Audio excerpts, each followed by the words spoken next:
What is up, Ravens Flock? Huge shout out for your support for the 410 Sports Talk. James and Glenn are the best in the business. They're killing it right now. They love talking Raven talk. Make sure you go subscribe to their channel. Let's go Ravens. Big trust. Welcome in, everyone, to another episode of 410 Sports Talk. I'm Glenn Martin here with my co-host James Haskell. And in this episode, we're going to go over the full and complete list of unrestricted and exclusive rights free agents for the Baltimore Ravens in this upcoming offseason. It's quite a lengthy list with a lot of big, important names on this list. But we're certainly going to get into it. But before we do, give us a like, give us a subscribe, and hit the notification bell, and we will keep you up to date on all your Ravens news. But Jimmy, I guess the best place to start is to first identify all the, because we have two categories. We got unrestricted free agents and we have the exclusive restricted free agents. So it's kind of two different classifications. And well, I guess the first thing is explain the difference between unrestricted and exclusive restricted. Yeah, so essentially unrestricted means the players have all the leverage. They can go wherever they want. Traditional free agent.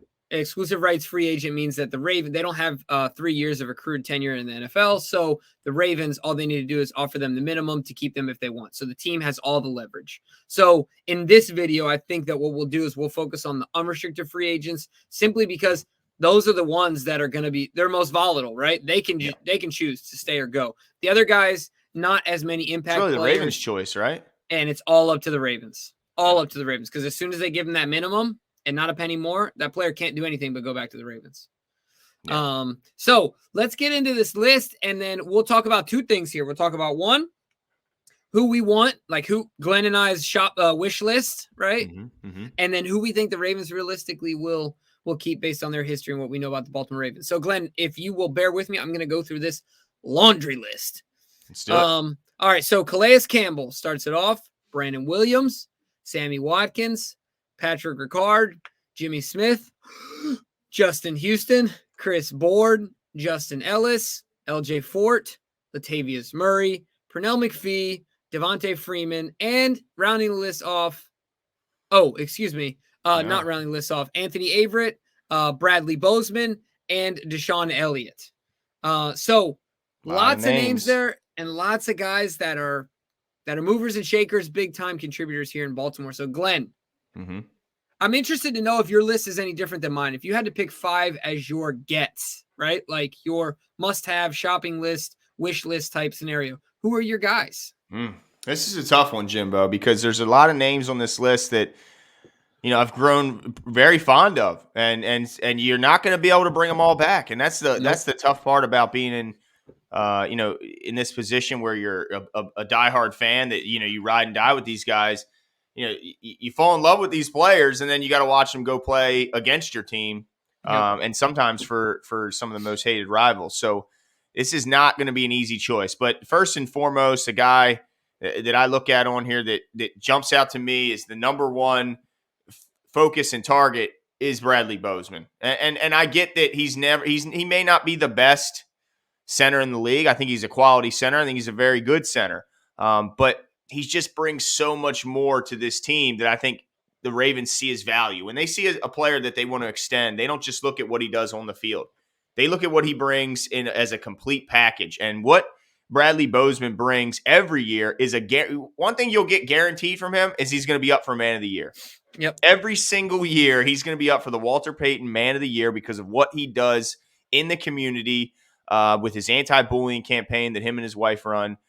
And so, and not to mention the fact that since he's been in Baltimore, he's been ultra reliable. A guy that the Ravens have been able to lean on both at left guard and at center. I mean, he may have had a nick and bumps and bruise here and there where he's missed a game or two, but nothing to where it scares you away as a guy that you could invest a long-term deal in, because Bradley's going to be getting a decent deal. He's only 27 years old and plays a big-time key position. Every team tries to build out their offensive line and knows how important it is. So that's my guy, is Bradley Bozeman. I think what he does on and off the field, I don't think you can find a guy on this list that can compare. Yeah, I'm with you. I mean, I think that, and especially when it comes to the point in his career he's at, right? Yeah. And I think his market value is like 9.5 annually for the next 4 years is $9.5 million, of course, is where he sits at. So certainly big chunk of change. The Ravens have, as it stands today, $18.8 million in available cap. So I'm with you there. Bradley Bozeman is my number one. I'll also give you, I got my 5 here so I'll give you my 5 off the rip. Let me hear it. So Bradley number 1, Patrick Ricard number 2, Brandon Williams number 3, Calais Campbell number 4. And the fifth one I think you'll find interesting, because I was battling in my mind for a little bit. I thought, okay, I really liked some of the things that Justin Houston did. I really liked some of the moments that Latavius Murray had, some of the moments that Devontae Freeman had. Certainly they're both better than Justice Hill. And then I love Deshaun Elliott, but I think he's up for too big of a contract. But I'm going with a guy that didn't play all season this year based on the woes that we've had at middle linebacker. I'm going with LJ Fort. I know that might sound a little crazy, but I think he is a highly valued player based on the limitations of Patrick Queen. I think he's more athletic, better in coverage, and is just as good of a tackler as Josh Bynes. Yeah. So I think he helps cover up a lot of the limitations that currently we see in Patrick Queen's game. So I'm going with LJ Fort as my 5th guy, a guy that we didn't see all this year, but I think he is sneaky valuable. So those are my 5. That's interesting. Yeah, I wouldn't have initially thought about LJ, but you certainly make a good point. And what we also have to remember is that it's not like we can just pick the 5 most expensive guys, and that's who the Ravens are going to bring back. You got to pick a guy in there like an LJ Fort who's not going to command a $9-10 million a year contract like Bradley Bozeman's likely going to command. Right. So I do like that. I think so. That's a very good point, and I think it showed how much the Ravens missed LJ. Imagine if LJ was there all year, the difference he would have made. We probably wouldn't have seen Josh Bynes brought in because he would have been a stabilizing force. But I want to talk briefly about Deshaun Elliott. You touched on him. You think he's priced himself out, and that in combination with Brandon Stevens coming on. I got you, and that to me is the big one, because Brandon Stevens showed me a lot this year. The fact that he's so new to the defensive side of the ball, and he was a rookie, and he played with such fearlessness and was really a guy that you could point to and say he got better every single week.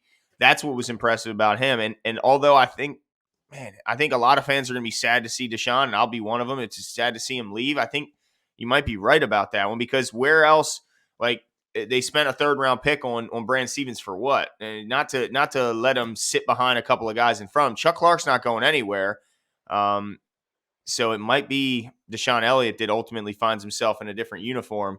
But, man, I'll be sad to see him go. But I also want to ask you one other to clarify. You ranked Brandon ahead of Calais, or was it just a 5 and you didn't necessarily have him ranked? Ahead of. And it was hard for me to do. Explain that to me. Yeah, one of them is age. I get concerned about Calais. I know Brandon's had his issues, but I get worried about Calais being available later on in the season. And honestly, like, I was reminded that we play football in the AFC North.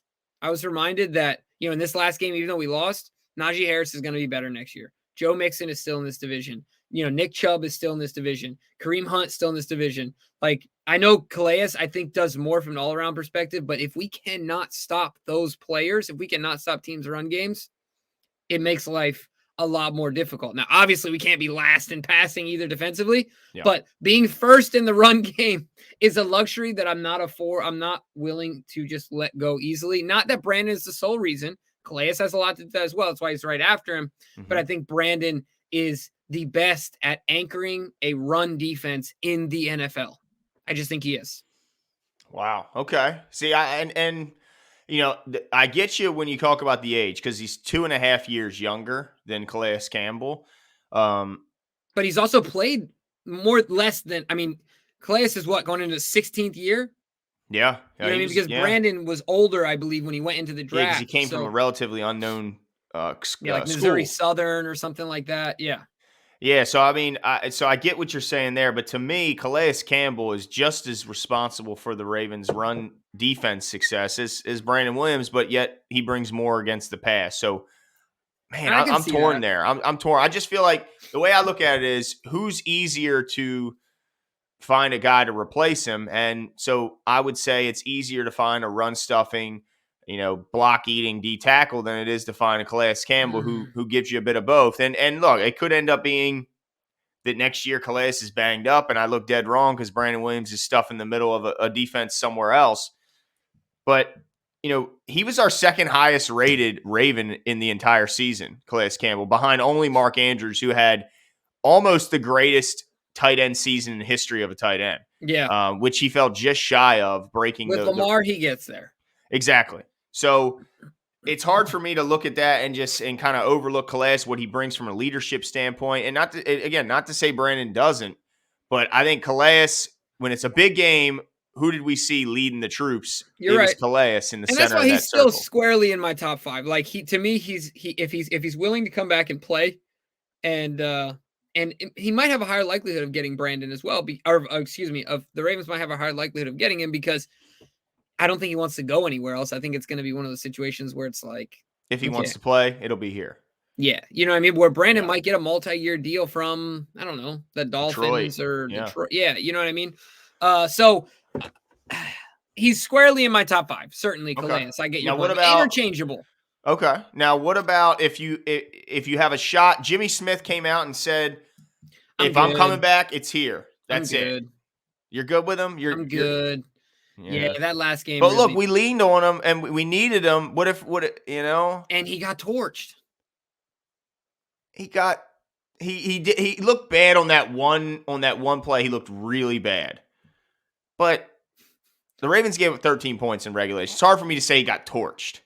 Well, so some plays you can't come back from. That was a bad look, that play. But Deontay Johnson makes a lot of people look silly. You're right. And maybe I'm being a little hard on him, but I think, I don't know if I'd be okay with Jimmy coming back, but he's not in my top 5. Okay.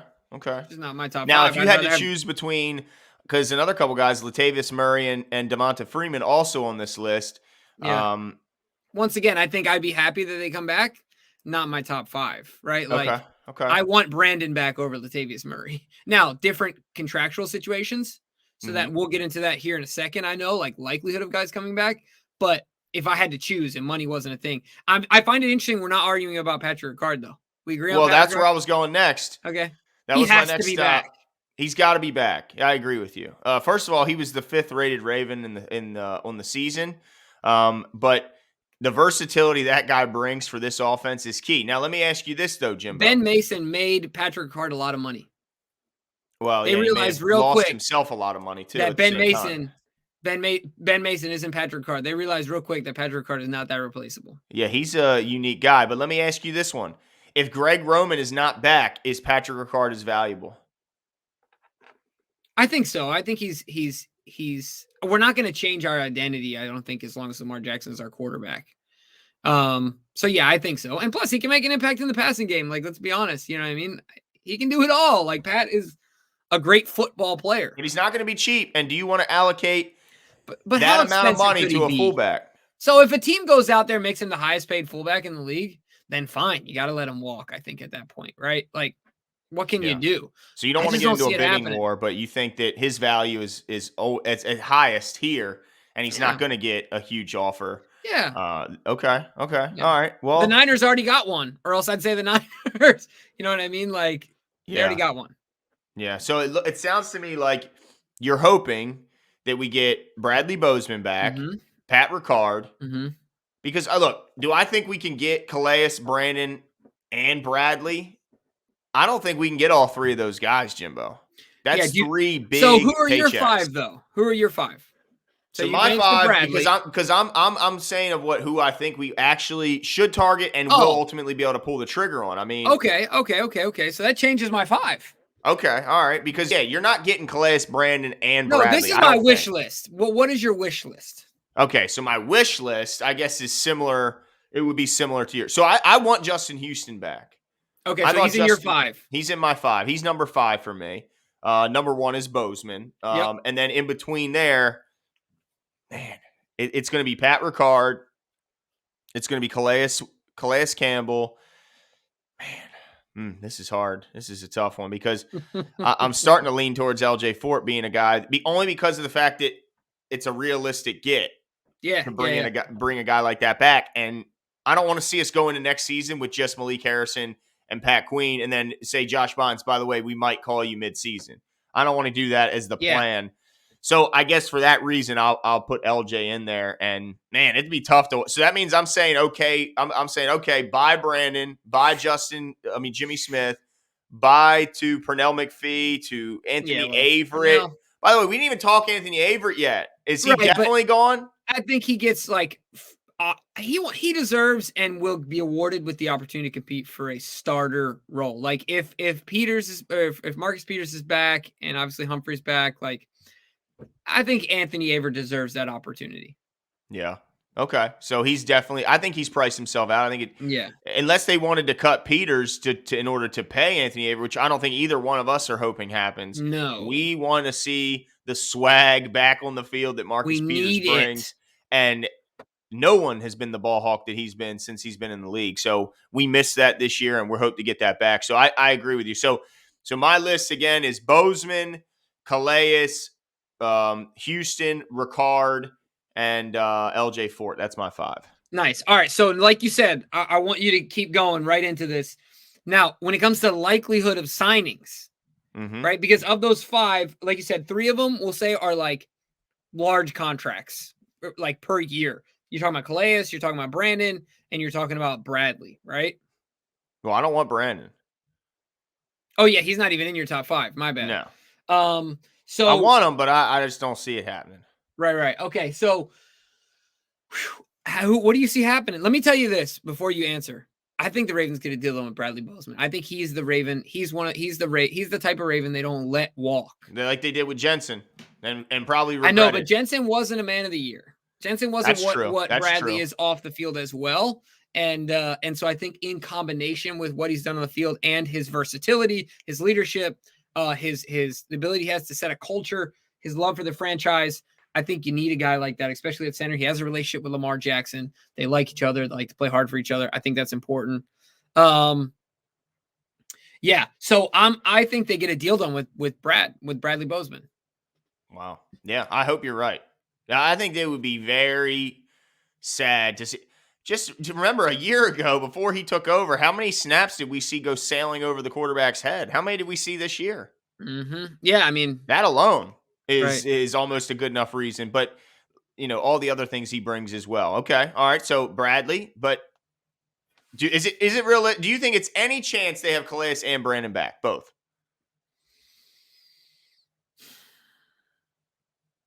Because I don't see it. How can they afford? You're talking at least a double-digit cap hit from both. Do you think so? You think? I mean, I can see a double-digit cap hit from Brandon. Clay's made so much money, and if he really thinks there's a shot to win, you think he's willing to take a discount, considering he was the second highest rated Raven in the season? It's not like you're talking about. I mean, if I was him, I'd be like, it just depends on who else is calling. If he wants to keep playing, who else is calling to pay him that price tag? I think that's a contender, because that list gets small of contenders that aren't up against it in the cap that are willing to pay a 35-year-old double digit. At this point, he'll probably be. I mean, he'll end the season 36. Well into his age of 36. So he's gonna. But didn't he block a big kick this year too? Yeah, huge. I mean, this guy. I mean, yeah, this guy. So I would say 1 through 10, the likelihood that the Ravens bring both of them back, like you said, is a 1. Who is more likely for them to bring back? I think it's Calais, because I think he'll take a short deal. Whereas Brandon, if I was Brandon, this is my last shot at a long-term deal. To cash out. This is my last big paycheck. So I don't want to take a 1-year deal. I don't want to take a 3-year deal that's really a 2-year deal. I want to take a 4-year deal that's maybe really a 3-year deal. I mean, that's what I want to do. I want to make sure I cash out to my utmost when this is likely my last chance at it. Maybe you might get a 1-year deal after this one, but this could be it for Brandon. Yeah, that's a great point. You're scaring me. Yeah, so, okay, we'll put Calais above Brandon. Fair enough. Do you think they get a deal done with Brad? With Bozeman? Yeah. I think they do. You think they do too? He's just so important. I mean, every year he's the man of the year. Yeah. And they talked about culture over, what was it? Culture over, what was their saying? in the draft process, right? Like, Yeah, they not value culture. culture. It's not culture. That's not the word. Dang it. I know what you're talking about. Character. Character, that's it. Character. Yeah, Yeah. character over something. I can't, but they spend just as much time on character. 95% of their evaluation, he said, is like character or something like that. Like based on how fast they can evaluate a football player. He's like, no, it really comes down to who they are as people. Like, And do you get a better guy than Bradley Bozeman? Not just in football, but like period. right. Yeah. You'd be hard pressed to do so. Yeah, so for that reason, I think he's bad, and not to mention he's ultra reliable in the field, and he's a good football player. Yeah, no, On top of it. 100%. So we agree that that's a very high likelihood that gets done.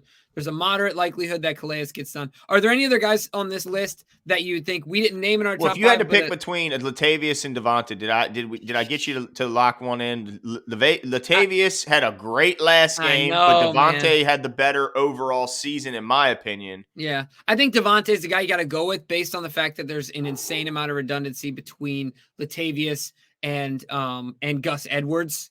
Latavius is basically a Gus Edwards with less vision. And so to me, as good as, and Latavius is going to want more money. He got paid more money this year, if I'm not mistaken. I think he got. It was exactly the same contract. Oh, was it? Originally, he wanted more money. Well, yeah, because actually, I guess technically he was probably double dipping because he may have been getting some money from the Saints, and yeah, but I think either way, his price tag is going to be a little bit higher. I think Devonta is not going to doesn't have too much of a leg to stand on when it comes to getting over the minimum, and then Justice Hill's out the picture. So I think Devonta Freeman is my guy. And also interesting, I bet you'd be surprised to hear this. He's over 2 years younger than Latavius Murray. Yeah, well then there you go. Yeah, and with a running back age, how old is he now? 31. Latavius is almost 32. He's 30. They got him listed at 31.9 on this website I'm looking at. Right. And Devonta 29.8. So he's more than a full 2 years older.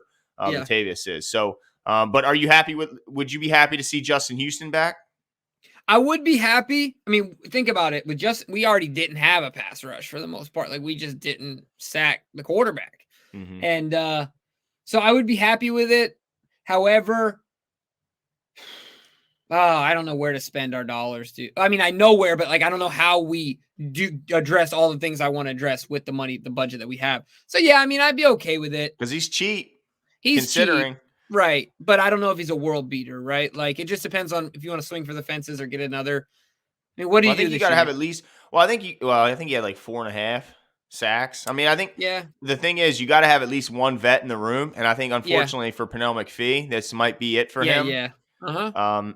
So if I have to have one vet in the room and it's between Pernell or Justin, I'm going to go with Justin because I think he's got a little bit left in the pass rush tank.